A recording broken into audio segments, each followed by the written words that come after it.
మీరు సంపాదించిన మనీని హ్యాపీ మనీగా మార్చుకోవాలనుకుంటే విజువలైజేషన్ 2.0కి జాయిన్ అవ్వండి.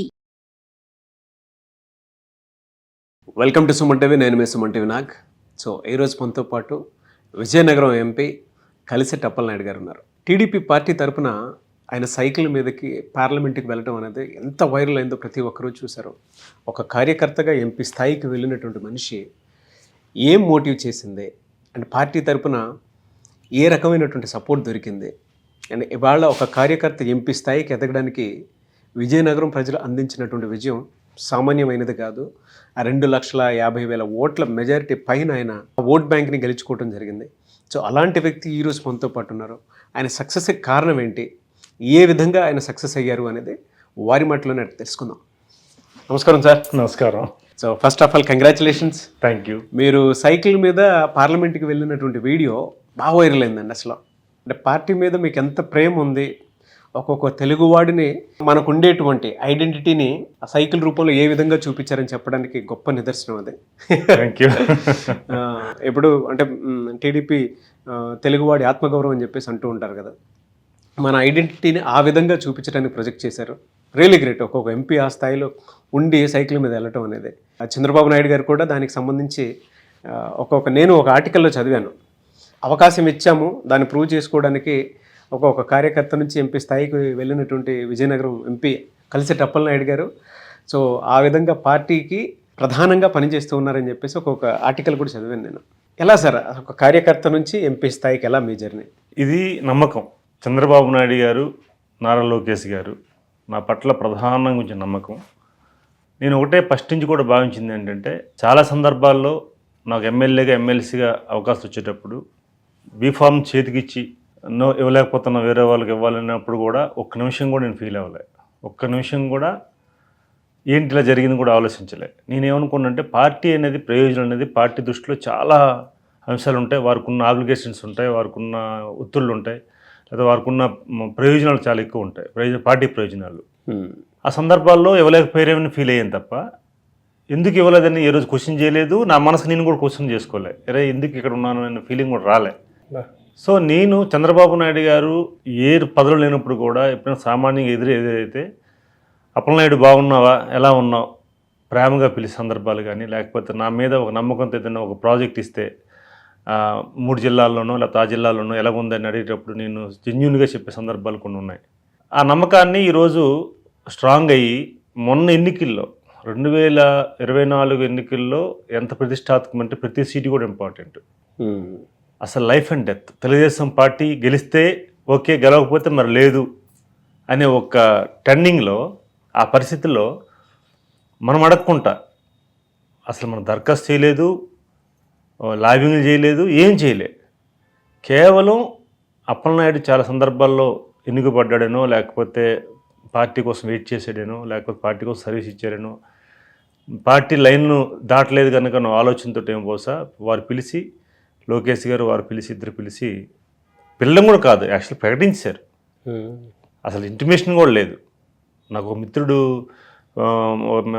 పత్రికా మిత్రుడు, ఒక జర్నలిస్ట్ ఫోన్ చేసి మీ పేరు వచ్చిందని చెప్పేసి నాకు పెట్టాడు. ఆయన చాలా ఆనందం కలిగింది. అంటే నేనేమంటున్నానంటే, ఎప్పటి నుంచి పార్టీలో ఉన్నారు? నేను మా అన్నయ్య 83 నుంచి మా అన్నయ్య గారు ఉన్నారు, సహదేవుడి గారు.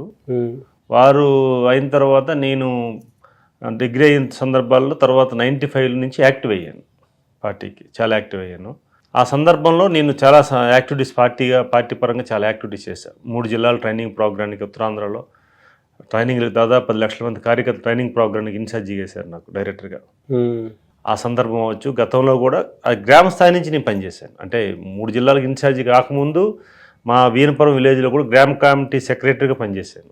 ఓకే. ఆ వాటర్ లిస్టులు పట్టుకెళ్ళి కూడా సెలక్షన్లో వాటర్ లిస్ట్ కూడా స్లిప్లు కూడా రాసేవాడిని పార్టీ పరంగా. పోలింగ్ బూత్ ఏజెంట్ కూడా వెళ్ళా, ఎలక్షన్ కౌంటింగ్ ఏజెంట్ కూడా వెళ్ళిన సందర్భాలు ఉన్నాయి. అంత ప్రేమ ఏంటి సార్ అసలు? అంటే మా అన్నయ్య, మేము చిన్నతనం చదువుకున్నప్పుడు మా ప్రాంతంలో మాజీ మంత్రి శ్రీరాములు నాయుడు గారు ఉన్నారు, గొర్రెల శ్రీరాములు నాయుడు గారు. కాంగ్రెస్ వాదైన చాలా నిజాయితీపరుడు, చాలా మంచి వ్యక్తి, పవర్ఫుల్గా ఉండేవాడు, ఒక ఎథిక్స్ ఉన్న వ్యక్తి, స్ట్రాంగ్ ఉండేవాడు. ఆయన మా గ్రామాలను శాసించేవాడు. ఆయన దాదాపు ఒక 40-50 గ్రామాలు ఆయన ఎవరు చెప్తే ఎంపీపీ సర్పంచ్ ఎంపీటీసీ, అప్పుడు ఎంపీటీసీ లేవు, సర్పంచ్, ఆయన ఏం చెప్తే అదే కార్పొరేటర్ సంబంధించి ఏమన్నా కార్పొరేషన్ సంబంధించిన ఏ పదవులైనా సరే, చిన్న చిన్న పదవులైనా పెద్ద పదవులైనా నాయుడు గారు చెప్పారంటే ఏకగ్రీయంగా వేసేసేయడమే. ఆ సమయంలో తెలుగుదేశం పార్టీ 82లో ఏర్పాటైన తర్వాత మా అన్నగారు ప్రతిభా భారతి గారు పోటీ చేసినప్పుడు మా ఊర్లో ఆ జెండా తీసుకొచ్చి మా ఇంటికి కట్టాడు. ఫస్ట్ టైం అనమాట. కట్టేటప్పుడు మా మా విలేజ్లో కానీ మా పేరెంట్స్, మా ఫాదర్ కూడా అప్పుడు మరి పార్టీ లేదు కనుక ఆయన ఫాలో అవరే, శ్రీరామ్ నాయుడు గారు ఫాలో అవరే. ఈ సమయంలో మా ఫాదరు మా వాళ్ళంతా కూడా మా నాన్నగారు ఏమన్నారంటే, సరే నీ అభిప్రాయం నీకు ఉండొచ్చు, నువ్వు ఓట్లు టీడీపీకి వేసుకో, కానీ జెండా కట్టొద్దు, పెద్ద ఆయన్ని మనం అగౌరవపరిచినట్లుగా అవుద్ది, ఆయన సహజంగా ఆయనతో నడుస్తుంది కదా జర్నీ అదంతా, ఎందుకని చెప్పి సార్ నేను అనేటప్పుడు మా బ్రదర్ అన్నాడు, నాన్న మనకెందుకు అట్లా, నా అభిమానంతో నేను కట్టుకున్నాను జెండాని. ఆ సందర్భంలో మనం ఆయన వచ్చిన తర్వాత జెండా కాదు, మనం ఓట్లు వేయడం కాదు, జెండా కట్టాలి, ప్రజాస్వామ్యం ఏదో ఆయన ఏదో రిజిస్ట్రేట్ మాట్లాడిన తర్వాత పార్టీ జెండా కట్టిన తర్వాత ప్రతిభా భారతి గారు 83లోకి వెళ్ళడం, ప్రభంజనం రావడం, ప్రతిభా భారతి గారు ఆ రోజుల్లో వచ్చేటప్పుడు తిరగడం, ఎందుకు ఆ సమయంలో మేమందరం యాక్టెడ్ అయ్యాం, పిల్లలం కదా, చదువుకుంటున్నాం, హై స్కూల్ చదువుకుంటున్నాం, స్టేజ్ అది యాక్టెడ్ అయిన తర్వాత అలా జర్నీ అయిన తర్వాత ఫస్ట్ టైం మా ఊరికి రోడ్డు వేయించడం, మా ఊరికి రోడ్డు కూడా లేదు అప్పుడు, రోడ్డు వేయడం, ఎలక్ట్రికల్స్ రావడం, ఇవన్నీ చూస్తున్నాం.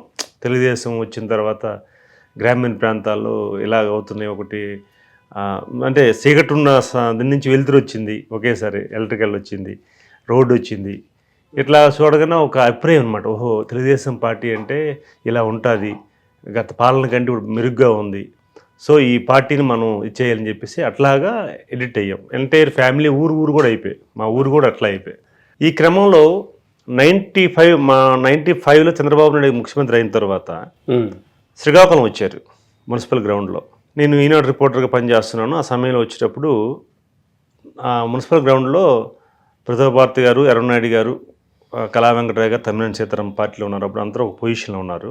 అప్పుడు ఒక సందర్భంలో నాకు మేడం గారు పిలిచి ఒకసారి నాకు సార్ పరిచయం చేశారు. మా నప్పలనాయుడు పార్టీ మెంబరే, బట్ ఈనాడులో చేస్తున్నాడు, చాలా యాక్టివ్, చాలా మంచి వ్యక్తిని ఏదో పరిచయం చేస్తాక చంద్రబాబు నాయుడు గారు సెకండ్ ఇచ్చేటప్పుడు, చేయి తాగేటప్పుడు చాలా ఒక స్పర్శ, చాలా పాజిటివ్గా ఆయన యాక్టివిటీస్. అంతకుముందే ఆయన కోసం చదివేవాడిని, ఎట్లా ఇలా ముఖ్యమంత్రి అయిన తర్వాత, లేకపోతే గతంలో అసలు ఇక్కడ ఈ స్టేజ్ రావడానికి ఏంటి కారణం, ఇవన్నీ కూడా నేను స్టడీ చేసేవాడిని, చదివేవాడిని బాగా ఆయన బుక్స్. ఆ క్రమంలో ఆయన మీద పార్టీతో పాటు ఆయన మీద వ్యక్తిగతమైన ఎఫెక్షన్ స్టార్ట్ అయ్యింది. ఆయన ఉండేటప్పుడు బిల్ గేట్స్ ఇక్కడ రావడం, హైదరాబాద్ రావడం, లేకపోతే ఇతర ప్రాంతాల్లో ప్రతి ఒక్కరూ డైనమిక్గా ఉండడం, అలా సందర్భంలో అయినప్పుడు ఎలాగైనా సరే సార్ దగ్గర అవ్వాలి, బాబు గారి దగ్గర అవ్వాలి, పార్టీ దగ్గర అవ్వాలి అని ఒక సంకల్పంతో స్టార్ట్ చేశారు జర్నీని.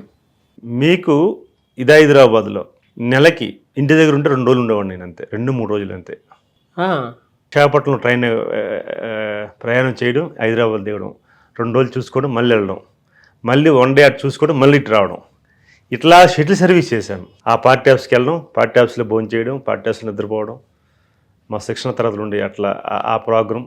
అలా దగ్గర మనం కలగపోయినా సరే దూరం నుంచి చూడాలి, సార్ని చూసి ఇష్టపడాలి, ఆయన స్పీచ్ వినాలి, ఆయన మూమెంట్స్ తెలుసుకోవాలి, ఆయన ఏం చేస్తారో తెలియాలి.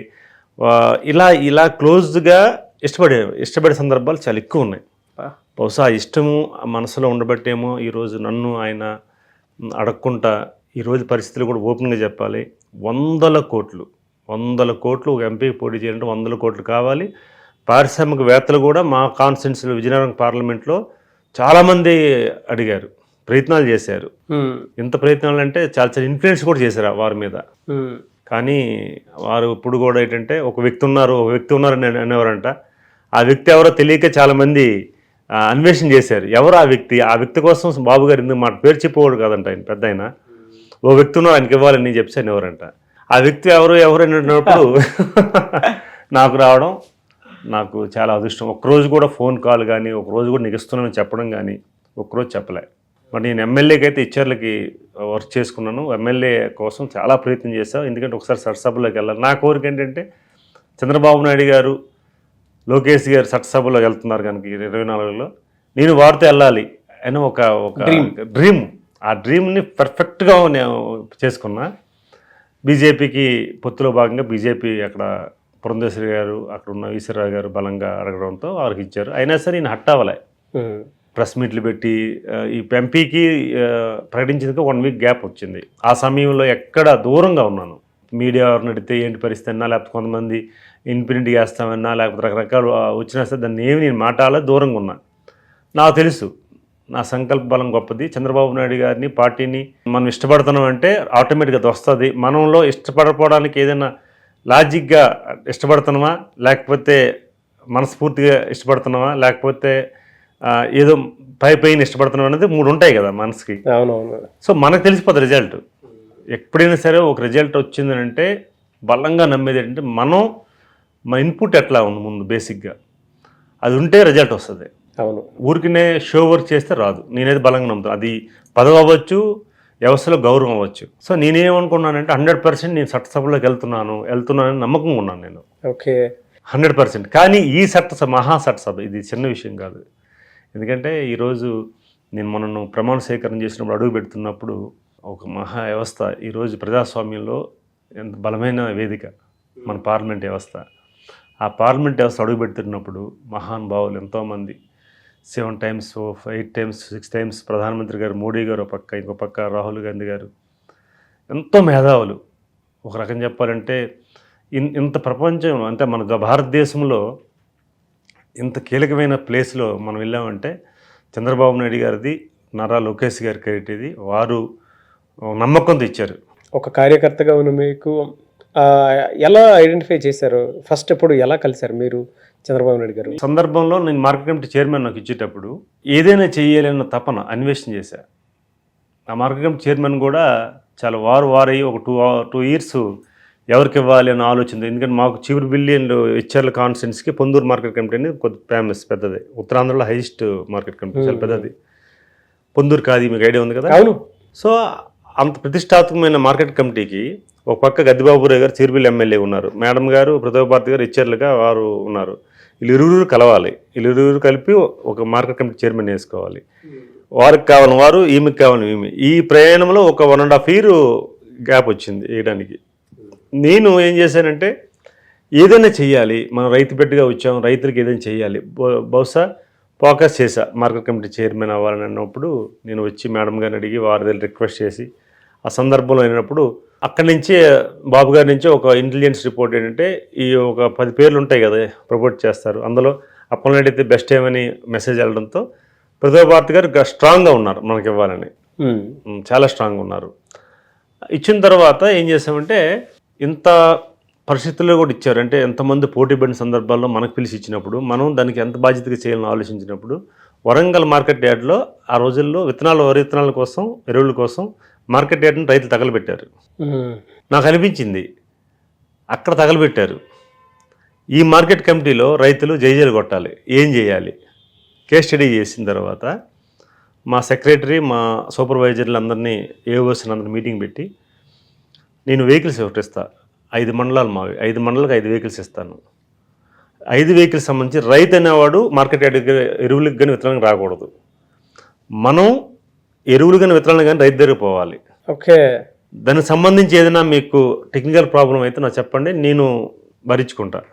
లేదు ట్రావెల్స్కి ప్రాబ్లం లేదంటే టెక్నికల్ లేదంటే ఇవ్వచ్చు అనుకుంటే పెట్టండి. తీర్మానం చేస్తాం, మార్కెట్ కమిటీ సమావేశం పెట్టాం, తీర్మానం చేసి ఒక ప్రకటన చేసాం. రైతు అనేవాడు ఎవడు మా దగ్గర రావాల్సిన యార్డ్కి విత్తనాలు ఎరువులు మీ దగ్గరికే వస్తున్నాయి. నేరుగా దండోర వేయించాం గ్రామాల్లో, ఒక స్ట్రక్చర్ వేసి అట్లా ప్లాన్ చేస్తే దాన్ని ఎందుకు తగలబెట్టారు సార్? అప్పుడు విత్తనాలు ఎరువులు సకాలంలో ఇవ్వలేకపోయారు, రైతులు ఎక్కువ మంది వచ్చి ఇవ్వలేకపోయారు. దాని మీద రైతులందరూ కూడా గొడవ పెట్టి తగలబెట్టారు. ఓకే. ఆ స్ట్రక్చర్లోకి వచ్చిన తర్వాత ఇవ్వలేకపోయారు. అంటే ప్లానింగ్ లేక, అదే ప్లానింగ్ లేక ఆ ప్లానింగ్ మీరు తీసుకొచ్చిన తర్వాత ఏం జరిగింది? ఇచ్చాం. చంద్రబాబు నాయుడు గారు మా కోస్ట జన్మభూమి కార్యక్రమంకి వచ్చారు.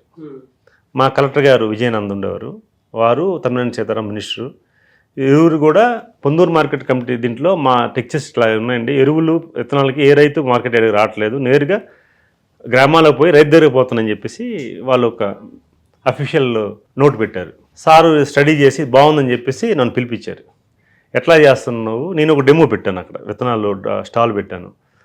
పిలిచి అడిగిన తర్వాత ఏమ్మా ఎట్లా ప్లాన్ చేస్తున్నావు చెప్పు, ఇష్యూస్ జరుగుతున్నాయి కదా స్టేట్లో కొన్ని మార్కెట్ యార్డ్లో, నువ్వు ఎట్లా ప్లాన్ చేసావు అంటే అప్పుడు చెప్పా. సార్ ఏం లేదు సార్, టూర్ ప్రోగ్రామ్ ప్లాన్ చేసుకున్నాం, ఏ రూట్లో ఏ టైంలో వెళ్తుంది, దానికి ముందుగా వీఆర్ఓస్ని ఎంప్లాయీస్ని అంతా ప్లాన్ చేసి దండోర వేయించడం, దండోర వేయించేసి ఈ రోజున మీకు విత్తనాలు పలానా కామన్ ప్లేస్, అలాగే పార్టీ కార్యకర్త లేకపోతే మనకి ఇష్టపడిన వ్యక్తుల దగ్గర పెట్టడం కాదు, రైతులు ఉపయోగపడేది ఏదంటే పంచాయతీ ఆఫీసో లేకపోతే ఒక కామన్ ప్లేసులు ఆ గ్రామానికి సంబంధించి ఐడెంటిఫై చేసి అక్కడ పెడతామని చెప్పేసి దండోర వేయించినప్పుడు వాళ్ళు తీసుకున్నారు సార్. ఇదంతా టెక్స్చర్ అంతా ప్లాన్ చేసి మ్యాపింగ్ చేసి ఆయనకి చూపించా. చూపించిన తర్వాత వెంటనే వేదిక పైన పిలిచి బెస్ట్ మార్కెట్ యార్డ్ చైర్మన్గా నేను ప్రకటిస్తున్నాను పొందూరు మార్కెట్ కమిటీది, అప్పలనాయుడు బెస్ట్ మార్కెట్ చైర్మన్ చెప్పేసి వేదిక మీద ఆయన ప్రకటించారు. సర్టిఫికేట్ కూడా ఇచ్చారు, ఇప్పించారు గవర్నమెంట్తో. అప్పుడు అనిపించింది నాకు మన థాట్సే మన రిజల్ట్స్. ఎక్కడో ఏదో జరిగిపోతుందని మనం చేయలేమని కాకుండా ఒక ప్లానింగ్ ఉంటే అది కూడా చిత్తశుద్ధి ఉండాలి. బేసిక్గా ఎవరు మెప్పు కోసమో ఎవరో దీనికోసం మనం చేయడం కంటే బేసిక్గా నీ పాత్ర నువ్వేం చేస్తావు అనేది కొంచెం బుర్రపెట్టి చేస్తే 100% రిజల్ట్ వస్తుంది. ఆ ప్రయాణంలో 2004లో గవర్నమెంట్ పోయింది. నాకు తెలుగు యువత అధ్యక్షుడికి ఇచ్చారు. అక్కడ ఎర్రనాయుడు గారు, ప్రతిభా భారతి గారు, కళా వెంకటరావు గారు అందరూ కూర్చొని డిసైడ్ చేసి మార్కెట్ కమిటీ చైర్మన్ బాగా చేశాడు కనుక, బట్ మనం శివాజీ గారు వీళ్ళంతా పెద్ద సీనియర్స్, అందరూ పెద్ద సీనియర్స్, వాళ్ళు 83 సీనియర్స్, తమ్మినేని సీతారాం అంతా కూడా అప్పలనాయుడు బాగా చేస్తాడని చెప్పేసి తెలుగు యువత అధ్యక్షుడిగా, జిల్లా తెలుగు యువత అధ్యక్షుడిగా నాకు ప్రమోట్ చేశారు. మనం అడగలే, ప్రయత్నం కూడా చేయలే. అంటే యాక్చువల్గా ఏంటంటే నేను బేసిక్గా లాబింగ్ చేయను, లాబింగ్ అస్సలు చేయను. ఎందుకు చేయను అంటే లాబింగ్ చేయడం వల్ల వచ్చే ప్రయోజనాలు లాబింగ్ చేయకుండా వచ్చే ప్రయోజనాలకి ఇన్పుట్ రిజల్ట్స్ బాగా వస్తుంది. అంటే ఎలా అంటే లాబింగ్ చేయడం వల్ల ఏంటంటే అది మన ప్రయోజనం వచ్చినా సరే ఆ మనిషి మన పట్ల ఒక రకమైన ఆలోచన వస్తుంది. తనగా ఇష్టపడి తన తెలుసుకొని మనకి ఇచ్చినప్పుడు ఆ రిజల్ట్ వేరేగా ఉంటుంది. ప్రూవ్ అనమాట. మార్కెట్ కమిటీ చైర్మన్ అయిన తర్వాత ఎన్నికల కమిటీ సంస్థాగత ఎన్నికలు అవుతాయి. ఆ కమిటీలో అందరూ కూర్చొని అప్పలనాయుడు బాగా చేశాడు, సార్ కూడా బెస్ట్ అవార్డు ఇచ్చారు కనుక అప్పలనాయుడు ఖచ్చితంగా మనం ఇవ్వాలని చెప్పి తెలుగు యువత అధ్యక్షుడు ఇచ్చారు. ఇచ్చేటప్పుడు సారు టూరు ఒక్క 6 monthsలో టూర్ వచ్చింది శ్రీకాకుళం ప్రతిపక్ష నాయకుడిగా. ఇంకా కాంగ్రెస్ గవర్నమెంట్ ఆయన సెక్యూరిటీ తగ్గించారు. సెక్యూరిటీ తగ్గిస్తే నేనేం చేశా, తెలుగు యువత అధ్యక్షుడిని కనుక నేను 200 మందిని ట్రైన్ చేసి తెలుగు యువతగా బనీన్లు వేసి యూనిఫామ్ వేసి మీ సెక్యూరిటీ ఇస్తాం చంద్రబాబు నాయుడు గారికి, పోలీస్ సెక్యూరిటీ లేకుండా 200 members నేను ట్రైన్ చేసి ఏం చేశానంటే ఆయన 3 జిల్లాల్లో ఏదైతే వస్తారో అక్కడి నుంచి రిసీవ్ చేసుకుని శ్రీకాకుళం జిల్లా మీకోసం యాత్ర, అది బస్సు యాత్ర, ఆ యాత్రలో నేను సెక్యూరిటీ ఇచ్చేటప్పుడు సార్ చూశారు, పోలీసులాగే వీళ్ళు కట్టుకొని షూ వేసుకొని బనీన్ వేసుకొని సారు బై వాక్ సారు బస్సులో ఉండేవారు, పబ్లిక్తో మాట్లాడేవారు, పబ్లిక్ని కంట్రోల్ చేసుకుంటూ. కొంతమంది ఉన్నారు వాళ్ళని సెక్యూరిటీ, మిగతా మేము కూడా అదనంగా పబ్లిక్తో ఉంటే బై వాక్ చాలా ఫొటోస్ ఉన్నాయి ఇప్పుడు కూడా. వెళ్ళేటప్పుడు పలాస ఒక ఇంజనీరింగ్ కాలేజీలో, ప్రగతి ఇంజనీరింగ్ కాలేజీలో రాత్రి 2 అయిపోయింది. సార్ క్యాంప్ ఆఫీసర్ పెట్టారు వెహికల్స్, అక్కడ నిద్రపోయాను నేను నేల మీదే అలసిపోయి. నిద్రపోతే 7 వరకు తెలుగు రాలే, అలసిపోయి ఉన్నాం కదా, ఉదయం 7 వరకు. సార్ ఉదయం లేచి యాక్టివిటీ చేస్తే బస్సు మేము నిద్రపోయాము. అక్కడ ఏదో ఒక ఇసుక దెబ్బలు ఉంటే ఆ దెబ్బల మీద నిద్రపోయాను. నేను ఈనాడు రిపోర్టరు సురేష్ అని, ఇద్దరం కూడా నిద్రపోతున్న తర్వాత సారుకి ఎర్రనాయుడు గారు ఆ సీన్ చూపించారు. ఉదయాన్ని వచ్చేసారు ఎర్రనాయుడు గారు, చెప్పారు ఎట్లా తెలుగు యువత ప్రెసిడెంట్ అప్పలనాయుడు ఎట్లా చేసి చూడండి కటికి నేల మీద నిద్రపోయాడు కార్యకర్త అని ఏదో ఆయన చెప్పవలసింది చెప్పాడు. నాకు తర్వాత తెలిసింది సార్ చూశారు. నాకు ఎవరో బాగా ఎండ వచ్చేస్తున్నారు, ఎవరిని లేపారు, ఫ్రెష్ అయ్యాం, మళ్ళీ మూవ్ అయిపోయాం. సార్తో ఇచ్చాపురం వరకు వెళ్ళాం. ఇచ్చాపురంలో నాకు సార్ అడిగారు ప్రోగ్రాం అయిన తర్వాత, దగ్గర తీసుకొని మా చాలా కమిట్మెంట్ ఇది ఎర్రనాయుడు గారు చెప్పారు, ఇట్లా రాత్రి నెల మీద నిద్రపోయే కదా, రూమ్స్ లేవా, అది ఉంది. రూమ్స్ ఉన్నాయి సార్, రూమ్స్ లేక కాదు, మీరు ఎక్కడున్నారు మీకోసం ఉండాలి, మీరు ఎక్కడుంటే అక్కడ ఉండాలి సార్, నాకు ఇష్టం అని నేను అనుకొని అయిన తర్వాత కంగ్రాచులేషన్ చెప్పి అక్కడే నాయకులందరూ చెప్పాడు కమిట్మెంట్ అట్లా ఉండాలని చెప్పిన తర్వాత అక్కడి నుంచి బాగా దగ్గర అయ్యి ఏ పని అప్పు చెప్పినా సంస్థాగత ఎన్నికల్లో కానీ లేకపోతే ఇతర పనులు కానీ ఏ పని అయినా చెప్తే క్లోజ్డ్గా చూడడం, క్లోజ్డ్గా వెళ్ళడం, మీకు విచిత్రమైన సంఘటన చెప్తున్నా. నాకు సంస్థాగత ఎన్నికలకి అబ్జర్వర్గా పంపిస్తారు, పరిశీలకులు, పార్టీ పరిశీలకులుగా. మండల పార్టీ ప్రెసిడెంట్ కానీ గ్రామ స్థాయికి ఎన్నికలు కానీ చేయాలి. నాకు సింతపల్లి పాడేరు నియోజకవర్గం, సింతపల్లి కమిటీ పాడేరు నియోజకవర్గం వేశారు నాకు. పాడేరు ఏజెన్సీ ప్రాంతం, ఏజెన్సీ, అందుకే ఏజెన్సీ. నేను బత్తుల రామని మనకి రాజుల కాన్స్టిట్యున్సీ, ఇద్దరిని వేశారు. ఓకే, మా ఇద్దరం వెళ్ళాం. పోలీసులు పాడేరు వెళ్ళిన తర్వాత కొంత దూరంలో ఆగి, సింతపల్లి ఏరియా సార్, దయచేసి మీరు వెళ్ళొద్దు, నక్సల్స్ ఉంటారు ఇక్కడ, మేము అసలు పర్మిషన్ ఎవరికి ఇవ్వమని చెప్పేసి చెప్పారు. డిపార్ట్మెంట్ వాళ్ళే చెప్పేశారు. డిపార్ట్మెంట్ వాళ్ళే అసలు వెళ్ళొద్దు అన్నారు. అసలు వెళ్ళడానికి ఛాన్స్ లేదు, మీ మన కార్ ఆపేశారు. ఎస్ఐ గారు రిక్వెస్ట్ చేశాను, సార్ ఏం కాదు సార్, మేము వెళ్తాం, మమ్మల్ని ఏమనరండి వాళ్ళు, మా మిత్రులు, మేము కూడా ప్రజాసేవకే ఉన్నాం, వారు అంతేనండి అంటే, లేదు సార్ మీకు తెలియదు అని కొద్దిగా సీరియస్ అయ్యాడు ఆయన. మీరు రాసి ఇవ్వాలి అని రాసి ఇచ్చా. మా అనుమతితో వెళ్తున్నాం, పోలీసులు అడ్డగిచ్చారు, వద్దన్నారు, కానీ మేము వెళ్తున్నాం అని చెప్పేసి నేను ఒక లెటర్ రాసి ఇచ్చా. కాన్ఫిడెన్స్ తోటి ఇచ్చాం. వెళ్ళిన తర్వాత సాయంత్రం 6 అయింది. ఇలా చాలా జీకే వలస అని ఒక మండలం, రూరల్ విలేజ్, వెళ్ళాం కమిటీ, మండల కమిటీ వేయాలని. కొండవతో ఉన్నాం, కొండవ వేసుకుంటాం, ఎల్లో సొక్క వేసుకుంటాం. వెళ్ళిన తర్వాత ఈయన రాము కూడా నన్ను కోఆపరేట్ చేశాడు. వెళ్దామన్నా ఏముంది, ఇప్పుడు మనం ఇంట్లో కూర్చున్న దేవుడు నిర్ణయాలు కొన్ని ఉంటాయి, జరగవలసింది జరుగుతుంది, మన బాధ్యత మనం చేయాలి. ఎందుకంటే మన మీద నమ్మకంతో వారి పార్టీ ప్రతినిధులు పంపించాను. అప్పుడు వెళ్ళాం, కూర్చున్నాం, కమిటీ లేవు, మాట్లాడేసాం. అన్న మేము పార్టీ నుంచి వచ్చామన్నా, మీరు ఎవరైతే పేర్లు చెప్పండి అన్న, రాస్తాం. ఒక 15 మంది కూర్చున్నారు, మేము ఎదురుగా కూర్చున్నాం. అక్కడ ఉన్న నాయకులు కొంతమంది వాళ్ళు తెలిసే రాలేదు, కొంతమంది స్థానిక నాయకులు, విషయం వాళ్ళకి అర్థమే రాలే మాతో, కానీ మేము వెళ్తామని చెప్పాం. వెళ్ళాం, కూర్చొని రాస్తున్నాం. ఇద్దరు లేచి ఏంటి, ఎందుకు వచ్చారు ఇక్కడికి, ఏమనుకుంటున్నారు, ఎవరిని వచ్చారా, ఇష్ట అడిగారు మీరు, తెలుగుదేశం నాయకులు ఎవరిని వచ్చారా, అసలు నాయకులు ఉన్న వాళ్ళు ఎవరు వచ్చారు ఈ ప్రాంతానికి అని స్టార్ట్ చేశారు. మా వాడికి అర్థమైపోయింది విషయం, మా రామ్కి. నేనైతే కాన్ఫిడెంట్గా ఉన్నా, నాకేమీ భయం లేదు. వీడన్నా ఏంటన్నా తేడాగా ఉంది పరిస్థితి, ఏం చేద్దాం అని అంటే, ఏం కదన్నా మాట్లాడుతున్నాడు అన్న.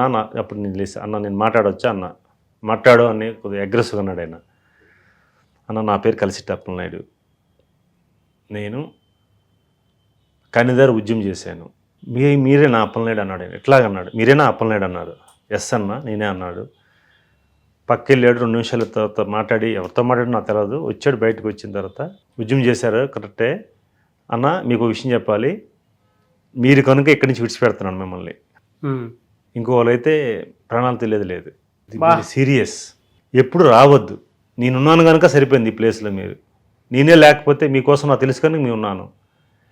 కట్ చేస్తే విషయం ఏంటంటే, నేను ధర్మాన ప్రసాద్ రెవెన్యూ మంత్రిగా ఉండగా కన్నిదారు ఉద్యమం చేశాను గ్రానైట్ కొండపైన. అది ప్యూర్లీ గిరిజనులది. ఆయన గ్రానైట్ కొండ మీద అనుమతులు తెచ్చుకున్నాడు, అది రాంగ్ అని మేము ఫైట్ చేస్తాం. అది గిరిజనులు ఏంటంటే పోడు భూములు వారు సాగు చేస్తారు, ఆ కొండ గ్రానైట్ తీసిస్తే వాళ్ళ సాగు నష్టం జరుగుతుంది, వాళ్ళకి జీవనోపాధి ఉండదని చెప్పేసి నేను ఫైట్ చేశాను. అది అడ్వాంటేజ్. ఆ ఫైట్ చేసిన సందర్భాల్లో ఎక్కడి వరకు వెళ్ళిందంటే, అది దేశంలో కూడా చర్చ జరిగింది అప్పుడు ఆ ఉద్యమం. ఓకే, ఢిల్లీలో కూడా ధర్నా చేసాం, సోనియా గాంధీ ఇంటి ఎదురుగా. రాష్ట్రంలో చర్చ జరిగింది, ఉమ్మడి రాష్ట్రంలో. అప్పుడు పీక్కి వెళ్ళింది. ఆ సందర్భంలో ఒక దశలో గిరిజనుల మద్దతు కూడా అన్నలు వచ్చారు మద్దతుగా, సపోర్ట్ చేయడానికి ఆ కొండపైనకి. జనరల్గా మేము రాత్రులు పగలు ఏదో టైంలో మాట్లాడుతుంటాం కదా, దాన్ని నేను కన్వీనర్, ఉద్యమాన్ని కన్వీనర్ చేశాను నేను. వాళ్ళు అన్ని పార్టీలు సమన్వయం చేస్తూ కన్వీనర్ చేశాను. వాళ్ళు విన్నారు అమ్మ వాయిస్. నేను కామన్గా మాట్లాడుతుంటాను కదా, నా దగ్గర సీక్రెట్స్ కానీ ఇంకేం ఉండదు. ఈ ఫోన్ లాగ్స్ లేకపోతే వాట్సాప్ కాల్ మాట్లాడాలి ఏముండదు, ఫ్రీగా ఉంటాం, మాట్లాడుతాం. ఫస్ట్ నుంచి అలవాటు అది. సో అలా ఆ సందర్భంలో ఏం జరిగిందంటే, ఐడెంటిటీ చేసుకున్నాడు, ఓహో వీరు పబ్లిక్తో ఉంటాడు మనిషి, ఇంత నేను డిస్టర్బ్ చేయకూడదని చెప్తూ పంపించారు. మేము వెళ్తేవాడికి రాత్రి అయింది. పోలీసులు మాకు 40-50 మంది పోలీసులు ప్లేన్ ఏరియాకి వస్తేవాడికి అయిపోయింది. ఇంకా మనం తీసుకురావాలి, ఇంకా లేదు, కష్టం రావడం అని ఉన్నప్పుడు ఎస్ఐ అడిగి సమిట్లోకి, ఏంటి సార్ మీ రిస్క్ ఎట్లా ఉంటే అలా అంటే, ఇప్పుడు వీళ్ళతో మాకు హెరాస్మెంట్ ఎట్లా, మిమ్మల్ని ఎవరు కలిశారు, ఇప్పుడు వీళ్ళకి ఇన్ఫర్మేషన్ కావాలి కదా. అవును, మిమ్మల్ని ఎవరు కలిశారు, మీరు ఎవరు మాట్లాడారు, మిమ్మల్ని ఏమన్నారు, ఈ క్వశ్చన్స్ వీళ్ళు. అన్న మమ్మల్ని మీరేం అడగొద్దు సార్, మేము వెళ్ళాం, మా పార్టీ పని చూసుకుని మేము వచ్చేసాం, మమ్మల్ని ఎవరు ఏమనలేదు, మమ్మల్ని ఎవరు కలవలేదు అని చాలా ఓపెన్గా చెప్పి తప్పించుకుని వచ్చాం. అది జెన్యూన్ రిపోర్ట్ ఒకటి రాశారు. చూడండి, నక్సల్స్ తోటి కూడా నాకు పర్లేదు అనుకొని ప్రాణాలకు తెగించి వెళ్ళి మాట్లాడి పార్టీని ఎలా అయినా సరే బలోపేతం చేయాలి, సంస్థాగత ఎలక్షన్స్ నుంచి అయినా సరే అనేటువంటి మోటివ్తో ఉన్నటువంటి మనిషి కలిసెట్టి అప్పలనాయుడు గారు. అంటే ఒక కార్యకర్త నుంచి ఎంపీగా ఎదగడానికి నిబద్ధత కావాలి. ఆ నిబద్ధత కలిసెట్టి అప్పలనాయుడు గారి దగ్గర నుంచి నేర్చుకోవచ్చు. అంటే మైండ్ సెట్ ఎంత బాగా ఉంది అని అంటే ఏదైనా జరగనివ్వండి, నాకు ఒక అభిమానం ఉంది, ఆ అభిమానం కోసం ఉన్నా సరే నేను ఎంత దూరం ఉన్నా సరే వెళ్ళాలి, అది అవసరం కూడాను అని ప్రతి దాంట్లోనూ. అంటే ఆయన ఏదైతే నిజాయితీగా నమ్ముతారో, ఇది నిజం అని ఏదైతే నిజాయితీగా నమ్ముతారో ప్రతి దాంట్లోనూ ఆయన మార్క్ ఆయన వేసుకుని ఉన్నారు. అది సక్సెస్ అవ్వాల్సింది ఇంకంతే. దానికోసం వేదన చేయడానికి సిద్ధం, ప్రాణాలకు సైతం అడ్డు పెట్టుకుని, అంటే నా ప్రాణం పోయినా పర్లేదు నేను చెయ్యాలి అని. పోలీసులు కూడా చూడండి లెటర్ రాయించుకొని మరి మా సమ్మతితోనే మేము వెళ్తున్నాము, ఇందులో మీరు అభ్యంతరం పెట్టారు చాలాసార్లు, అయినా సరే మేము మిమ్మల్ని ఖాతరు చేయకుండా వెళ్ళాము అని ఒక లెటర్ రాసి మరి అక్కడికి వెళ్ళి మాట్లాడి. రెండోది ఏంటంటే వాళ్ళు చెప్పినటువంటి మాట ఉంది చూసారా, ఇప్పుడు మిమ్మల్ని ఇక్కడి నుంచి బయటికి పంపించడానికి మీరు చేసినటువంటి ఉద్యమం ఏదైతే ఉందో దాని తాలూకు విషయం మాకు తెలుసు కాబట్టి వదిలిపెడుతున్నాం, కానీ మీరు కాకుండా వేరే వాళ్ళు ఉండుంటే ఇక్కడి నుంచి వెళ్ళేవాడు కాదు అని వాళ్ళ చెప్పిన మాట ఉంది చూసారా సార్. వాళ్ళు ఎంత కమిటెడో చూడండి అసలు. ఎవరు వచ్చినా సరే మేమైతే మా విధి విధానాలు కానీ మా పద్ధతులు కానీ మార్చుకోము, మేము ఇదే, ఎవరిని వచ్చి మమ్మల్ని క్వశ్చన్ చేస్తే మాత్రం చంపేస్తాం అనేటువంటి మోటివ్తో ఉన్నటువంటి మనుషులు. అలాంటి వాళ్ళ దగ్గర మీరు కన్విన్స్ చేసి బయటకు వచ్చారని అంటే చిన్న విషయం కాదు. అదే గ్రేట్ సార్. ప్రతి ఒక్కరూ లైఫ్లో సక్సెస్ అవ్వాలి అని అంటే పేషెన్స్, పట్టుదల, దాంతోపాటు గట్ ఫీలింగ్ ఒక మనిషికి ఎంత ఇంపార్టెంట్ అని చెప్పడానికి కలిసెట్టి అప్పలనాయుడు గారు మాత్రం ప్రత్యేక ఉదాహరణ మీకు కంటి ముందు. అది పార్టీ పరంగా కానివ్వండి, అంటే ఏ రంగమైనా సరే మీరు మంచి చేసుకుంటూ వెళ్ళిపోతూ ఉంటే యూనివర్స్ కూడా మీకు, అంటే ఒక చావు కూడా మీకు ఒక్కొక్క మంచి పరిచయాన్ని ఏ విధంగా చేస్తుంది అనేది చెప్పడానికి బెస్ట్ ఉదాహరణ. నీలాంటోడు ఉండాలి అనుకొని పంపించేశారు. చూడండి, గ్రేట్ సార్. అది అయిన తర్వాత అయిపోయింది, వచ్చేసాం. సారు ఓ లెటర్ రాసాం, ఒక అనుభవం అని, సంస్థాగత ఎన్నికలు నిర్వహణ ఎట్లా ఉంటుంది అసలు. జనరల్గా ఏంటంటే సహజంగా కొన్ని ప్రాంతాలు ఏం చేస్తారంటే సంస్థాగత ఎన్నికలకి గ్రామ శాఖ అధ్యక్షుడినో లేకపోతే మండల పార్టీ ప్రెసిడెంట్ ఎన్నికైనప్పుడు కూర్చొని రాసేస్తారు, ఎవరో అక్కడ లీడర్స్ ఎవరని చెప్తే రాసేస్తారు. మేము ప్రాక్టికల్గా రాసాం, నేను బొత్తుల రామన్ మిత్రుడు ఇద్దరం కలిసి. రాసేటప్పుడు ఒక జెన్యూన్ రిపోర్ట్ ఇచ్చా. మా ప్రోగ్రామ్ కమిటీ చౌదరి గారు ఉండేవారు పార్టీ ఆఫీస్లో. సార్ మేము ఇట్లా వెళ్ళామండి, ఇట్లా జరిగిందని జరిగిన స్టోరీ అంత రాసి ఒక పేపర్ మీద పెట్టించాం. ఇందుకే ఎంత రిస్క్ తీసుకున్నాం అన్నాడు ఆయన.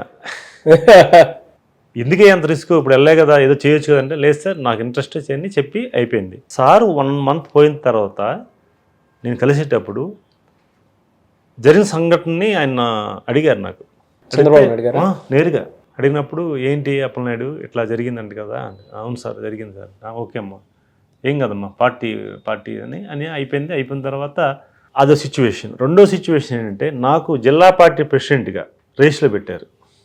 ఎవరు? శ్యామసుందర్ శివాజీ, గౌత్ శ్యామసుందర్ శివాజీ, కలిసెట్టి అప్పలనాయుడు, చౌదరి బాబ్జీ అని 3 పేర్లు పెట్టి వారు పబ్లిక్ ఒపీనియన్ అంటే పార్టీ కార్యకర్తల ఒపీనియన్ అడిగారు ఫోన్ ద్వారా పార్టీ.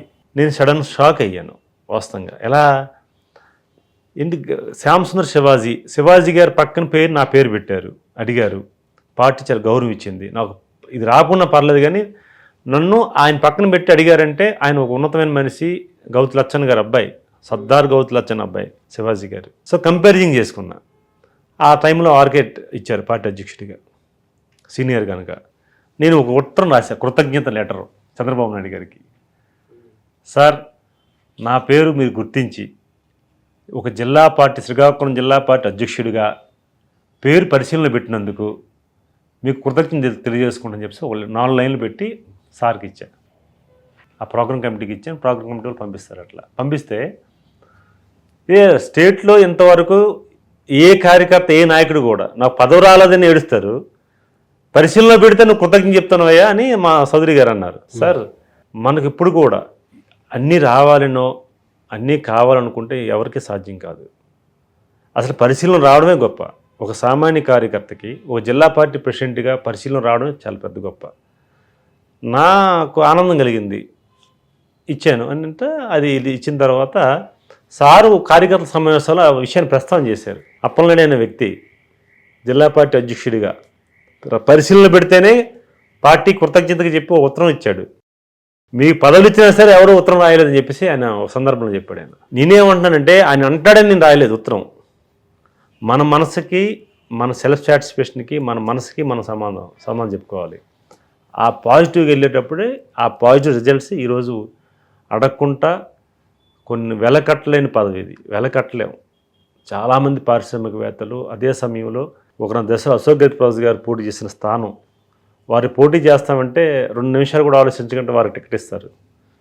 వారు నేను పోటీ చేయనని వారు చెప్పడం, తర్వాత సారు ఎంతమంది ఒక పక్క బీజేపీ వాళ్ళు, జనసేన వాళ్ళు, పార్టీ వాళ్ళు, మా పార్టీ టీడీపీ పార్టీ వాళ్ళు చాలామంది పోటీ పడ్డారు. దాదాపు 15 నుంచి 20 మంది చాలా స్ట్రాంగ్గా సీరియస్గా 10 మంది పట్టారు. అసలు అదే జీవితం, అది లేకపోతే అవదని వాళ్ళు కూడా చాలామంది ఉన్నారు.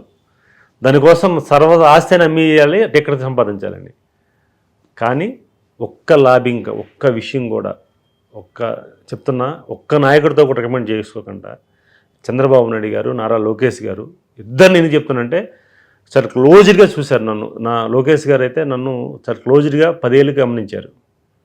పార్టీకి ఎంత రాయలు, పార్టీ ముందు తర్వాత అప్పలనాయుడు. నేను ఇప్పుడు అన్నీ ఉంటాను నా క్లాసుల్లో కానీ నేను చెప్పినప్పుడు కూడా ముందు పార్టీ తర్వాత నేను. అందుకే మొన్న మీరు చూసే ఉంటారు వైరల్ అయింది. అవును, ఆయన ప్రమాణ స్వీకారం చేసినప్పుడు ఎంపీగా ఉన్నప్పుడు కూడా నేను నా కేరింతలు కొట్టా. ఎందుకంటే నేను ముందు కార్యకర్తని, దాన్ని బేస్ మర్చిపోకూడదు. ఫస్ట్ బేసిక్గా అక్కడి నుంచి వచ్చాను నేను. మా నాయకుడు ముఖ్యమంత్రి అవుతున్నాడు, ఆ కోరిక. ఎన్నో దేవుళ్ళని కోరుకున్నా, ఎంతమంది దగ్గరికి వెళ్ళి అర్జించాం ఆయన ముఖ్యమంత్రి అవ్వాలి. నాతో పాటు ఎంతోమంది 5 కోట్ల ఆంధ్రులు కానీ తెలుగు వాళ్ళు కానీ. అలాంటి వ్యక్తి ప్రమాణ స్వీకారం చేస్తున్న ఆనందం ఆ సమయం మనకి. అప్పుడు అట్లా ఎందుకంటానంటే అట్లా క్లోజ్గా చూశారు. ఈరోజు అంత అవకాశం వచ్చింది. దానికోసం పార్టీ ప్రతిష్ట, అదే సమయంలో ప్రజలు, ఇప్పుడు దాదాపు 14 లక్షల పై మంది ఉన్న ఓటర్స్ కానీ, లేకపోతే 20 లక్షల మంది ఉన్న జనాభా కానీ, వాళ్ళు ఎంతో నమ్మకంతో 2,50,000 మెజార్టీ నాకు ఇచ్చి పార్లమెంట్ అడుగుపెట్టారంటే ఒక పక్క పార్టీ, ఇంకో పక్క పబ్లిక్. ఇద్దరిని కూడా ఎస్ మంచి సమయానికి ఇచ్చాం, వేసిన ఓటుని ఉపయోగపడిందని వాళ్ళు అనుకోవాలి.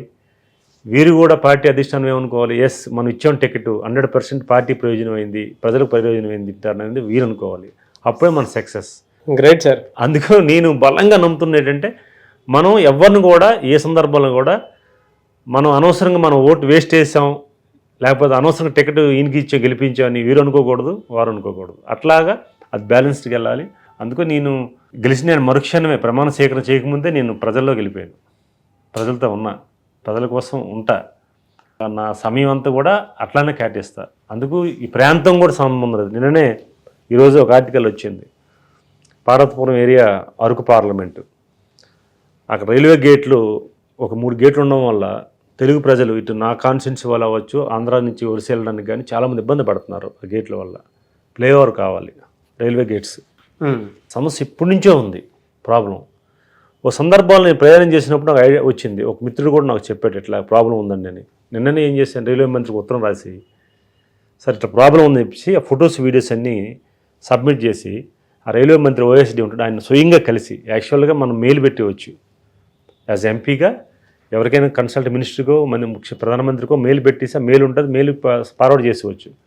కానీ స్వయంగా వెళ్ళాలని చెప్పేసి నేను పార్లమెంట్ అయిన తర్వాత నిన్న వెళ్ళి స్వయంగా వాళ్ళు రైల్వే భవన్కి వెళ్ళి అక్కడ ఓఎస్డీ గారు ఉంటే వారు కూర్చుని ఎక్స్ప్లెయిన్ చేసి సార్ ఇది ప్రాబ్లం, కొద్దిని కన్సల్ట్ చేయండి అని చెప్పేసి వారు చెప్పి డీటెయిల్ వివరాలతో వారికి రికమెండేషన్ ఇచ్చాను. అంటే మా సమస్య ఏంటంటే మన ప్రాంతంలో ఉండడం కాదు, అది ప్రజల సమస్య. ప్రజా ప్రయోజనం ఉండాలి, ప్రజల కోసం ఆలోచించాలి. పార్టీ ఎన్డీఏ కూటమికి బలంగా నమ్మి భారీ మెజార్టీ ఇచ్చి మమ్మల్ని పంపించారు. ఆ సమస్య అందరికీ ఉపయోగపడింది. అలా ప్రజా జీవితంలోకి ప్రతి చోట ప్రతిసారి చొచ్చుకొని వెళ్ళిపోతూ ఉన్నారండి. అందుకే ఆ సక్సెస్ వచ్చింది. ఎస్, సో మచ్ కలిసేట అప్పలనాయుడు గారు. Thank you sir, thank you very much. Suman టీవీలో మీ పర్సనల్ అండ్ బిజినెస్ ప్రమోషన్స్ కోసం కింది నెంబర్కి కాంటాక్ట్ చేయండి.